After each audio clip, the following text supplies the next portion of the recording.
Hi everyone, my name is Charlie and today I have the Charlie birthday book tag. If all goes to plan, then this is being uploaded by me on my birthday, the 17th of July.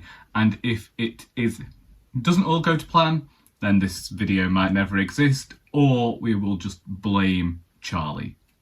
Any of the Charlies on the planet.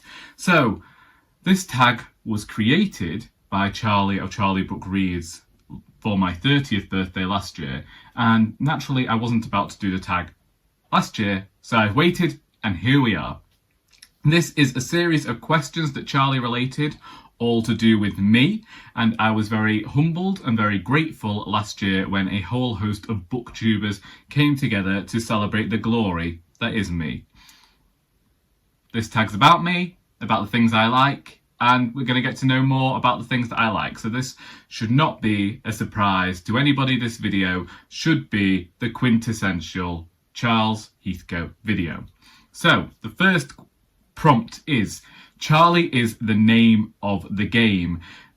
Name a favourite book by a Charles or Charlie, or featuring a Charles or Charlie, and for this I have gone for Nosferatu by Joe Hill. I believe, if memory serves me well, that the villain in this book is called Charlie. He's this vampiric character who has been kidnapping children for centuries, decades or centuries anyway, a really long time, and taking them off to Christmas land. One, I adored this book because it was one of my first forays into horror fiction, and I found that certain horror fiction was giving me the fix that I needed when it came to certain urban fantasy novels, in that there was this tendency within the urban fantasy that I was reading towards romance, and whilst that can happen in the horror fiction that I was reading, there was a tendency towards more realism. Romance wasn't overtaking the plot in any way, shape or form, and it was really focused on character and these nightmarish things happening. The protagonist in this I adored. The tale was superb, sublime, and I have a vlog about this somewhere, so I will leave a link to that. But this one has stuck in my mind, and I really ought to get myself a copy. Next, we have Doris, a book you loved featuring a protagonist over 50. If you didn't know, I am a writer and I released the series of Doris books from 2015 until last year. The final book, Royally Doris, was released in September, and I've had a grand total of one event for it. But this is a series following the life of Mrs. Doris Copeland, a 70-plus-year-old housewife, as she enters into all of the local social politics, and is told from the perspective of her long-suffering husband, Harold, a man who just really doesn't understand his wife, but he's willing to support her because she's likely to hit him with a frying pan if he doesn't. But the book that I chose that features a protagonist over 50 is Mrs. Poultry at the Claremont by Elizabeth Taylor. I adore this book. I believe that it was one of the first books that I'd read when I was on BookTube, and I read it on the recommendation of Joy, and Elizabeth Taylor ended up becoming a favourite writer because of this book. And basically, a lot of older people are living in the Claremont Hotel because it's cheaper than a retirement home, really. And because Mrs. Poultry has recently been widowed, she heads on to the Claremont Hotel to spend the rest of her days there.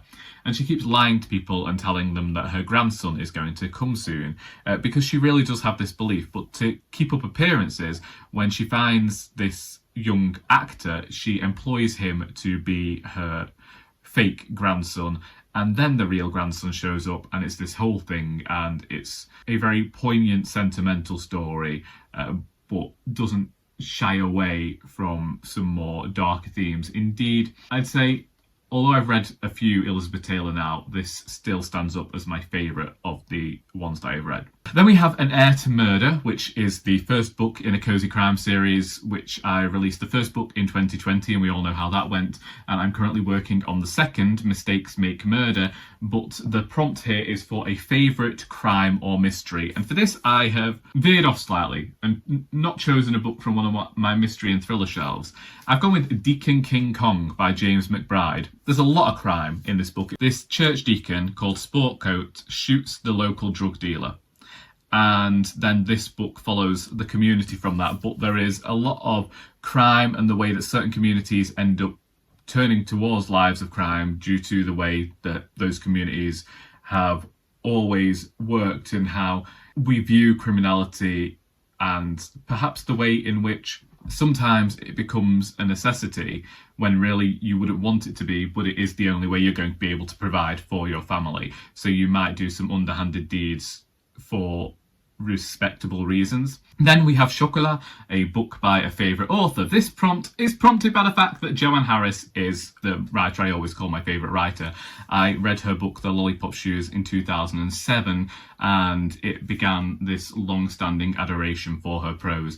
The Lollipop Shoes is the second in the Chocolat series, which follow Vian Rocha.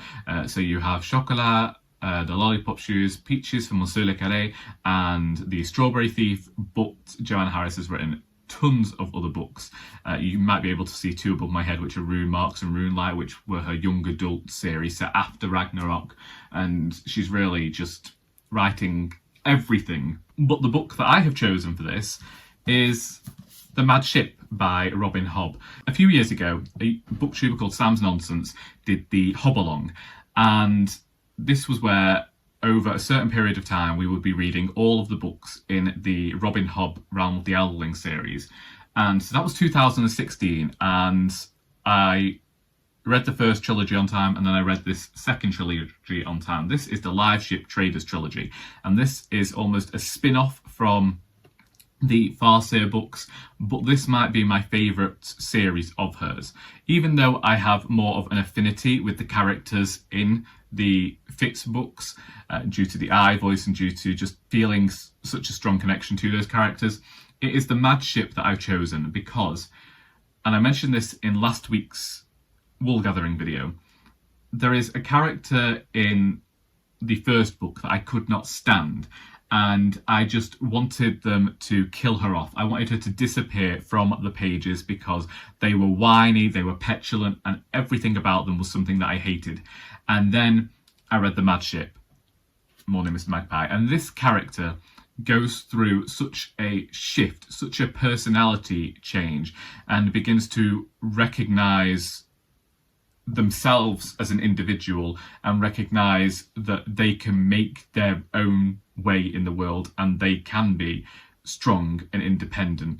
And their entire character shifted, but it shifted over time. It wasn't something that happened immediately, but watching this character change was just marvellous, and it changed my opinion about the ways that characters are created in books. And I look forward to returning to this series one day simply to see the character that I hated and hate them again before knowing that I'm going to adore them again by the time that I get to the third book in the trilogy. But The Mad Ship, like with most Robin Hood trilogies, in the second book, just everything hits the fan, everything's going wrong, and you're wondering how any of the characters are going to get out of it.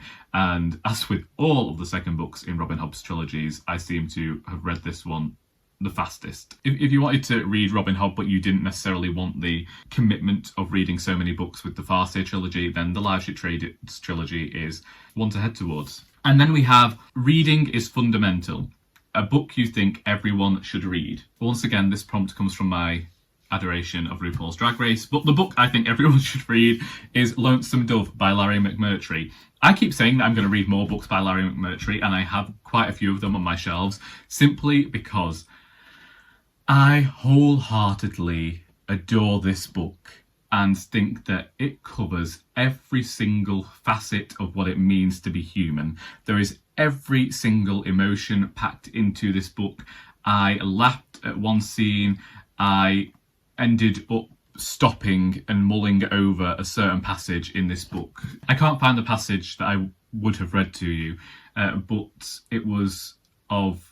it stuck in my mind because I can remember this almost cinematic sense, because I could visualise it so well, of one of the characters stood looking over almost desert really and recognising all of the death that has taken place in the pursuit of this novel, and then how he stood upon the bones of other men. And it was just written in such a philosophical sense that it made me stop, go back and reread. And I kept returning to that as I finished the book.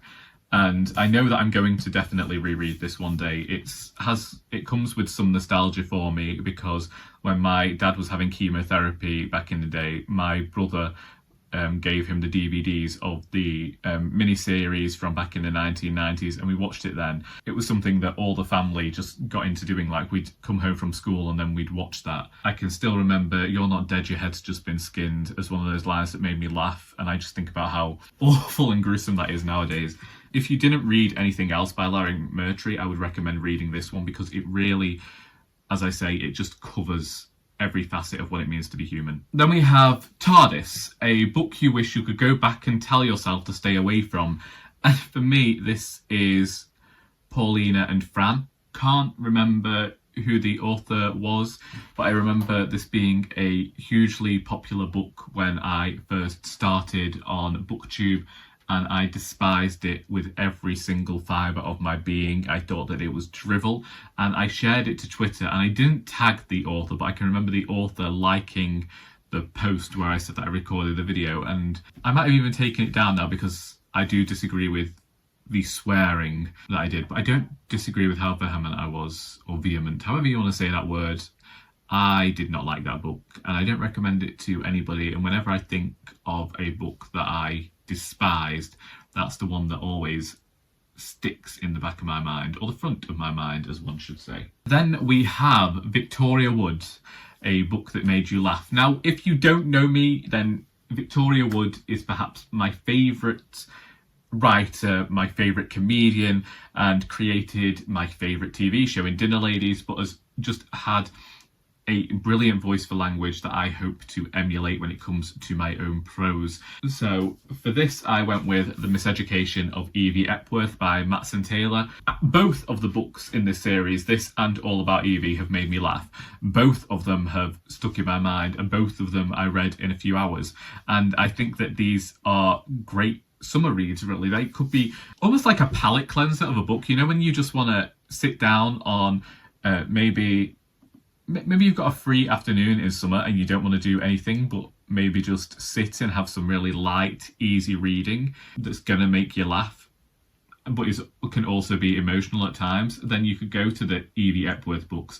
The Miseducation of Evie Epworth, I can remember saying at the time, and I still agree with that, it's so reminiscent of the northern comedies of the past. Like, if you look at Last of the Summer Wine, then you will see a lot of the female characters in here represented, and I really appreciated the representation of strong northern women within this book, and that is something that I'm going to continue to say when it comes to this one, because I think that sometimes people look at northern women and see this bolshiness and see it almost like a nastiness, and it's not. It's this tenacity and this temerity and this getting through, and it's represented incredibly well in Evie Epworth. And yeah, just this, again, another quintessential me book. Then we have So Sally. Sally is my beautiful little Jack Russell who's currently sleeping on my bed, having just arrived back from the forest. And here we have a book featuring your favourite pet or animal. I have gone with The Jungle Book by Rudyard Kipling. Specifically this edition, which is illustrated by Robert Ingpen. I have this above my head as well. I have it in hardcover, I have it in paperback, but I only have it in paperback because I bought a set of 3 that featured The Wind in the Willows and Treasure Island. And I'm specifically trying to find the part of the book that I like. I love an elephant. That's all I can say. I have always had this adoration for elephants, and the story with me sharing The Jungle Book is my mother still talks about when I was only just learning how to talk, and The Jungle Book was one of my favourite Disney films as a child, and I kept calling elephants Tuays, and they realised that Toomey was the character from The Jungle Book, and decided that I was incredibly smart at that moment in time, and I thought, well, I'm going to cling on to this. And then we have Un libro che amo ancora. My Italian is not at the level of which I'd hoped it would be by now, but I can hold an hour-long conversation in Italian, is all I can say. But this prompt is for a favourite translated book, and I went with The Eighth Life by Nino Harris, translated by Charlotte Collins and Ruth Martin. When I said that Lonesome Dove had every facet of what it means to be human, so does The Eighth Life. It's an incredibly thick book, but one if you just give yourself over to it, it's going to fly by in no time at all. It is this dynasty. It is a family saga spanning nearly an entire century, and it is a relative telling the story of that family to her niece. It's this a possible cursed chocolate recipe, which feeds into this whole thing of where families have their own folklore. I just bloody loved it. And then finally, Age UK, a charity shop bargain you adored, because nowadays we just tell people who I work for. And with this, there are many books that I could have said, because I do most of my purchasing from charity shops nowadays, specifically the one I work at, unless I'm visiting another town. And I went with Wolf Hall by Hilary Mantel. We were in lockdown and I had borrowed the first two books in the Wolf Hall trilogy from the charity shop. I just decided one day, well, now's as good a time as any. I'm not going to be doing anything for a while, so I would go for a walk down the canal every morning, come home, and then just read something. And this happened to be the book that I read, and I just became so thoroughly invested in Hilary Mantel. And my volunteer still talks about the author, and she says it seemed like Hilary Mantel was just completely ignored by everybody, and nobody really thought much of her writing. And then Wolf Hall came out and everybody jumped on her. It was almost, she says, it was like a revisionist history of this author's career. I don't know anything about that. All I know is that I have read a few of Hilary Mantel's books now, and yes, there have been a few duds. We're going to talk about Vacant Possession and Flood. But when I read Wolf Hall, I read this. Then the second novel, Bring Up the Bodies, my goodness, I flew through that. It was like a bloody thriller. It was so fast-paced. And then I borrowed the final book, The Mirror and the Light, on BorrowBox before acquiring my own copy of that.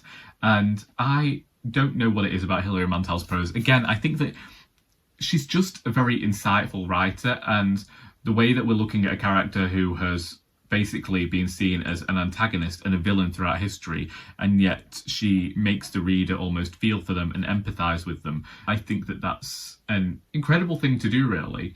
And also, it makes me think about, I can remember thinking when it came to these books about the way in which history is written and the way in which history is reported, because obviously this is a fictionalised account of everything that went on, but at the same time, it's this question of people could very easily with this novel end up blending historical fiction and historical fact. I really appreciate having these questions with myself when it came to Hilary Mantel and this trilogy, and then going and reading Beyond Black as well. Yeah, basically anything, most of the Hilary Mantel that I've purchased has been from the charity shop. I think I've got one book that I didn't get from the charity shop, and then it turned up in the shop, and I have regretted that ever since. Anyway, them's the books. If you've read any of these books and would like to discuss them, then please feel free to do so in the comments. Can we also just thank Charlie of Charlie Book Reads for being the incredible friend to create a tag that just highlights what a fantastic person I am. I would never do anything like this in return, because I am not the nice friend. I'm the horrible northern friend, and she's the really gracious southern friend. And you know, I never thought that I'd make friends with a southerner. I didn't. But that's just the power of the internet for you. It forces you to do things that you didn't think you'd want to. Anyway, that's happy birthday to me. I hope that you got something out of this video, even if it was just to watch a self-aggrandizing, selfish writer go about his day, because until next time, that is all.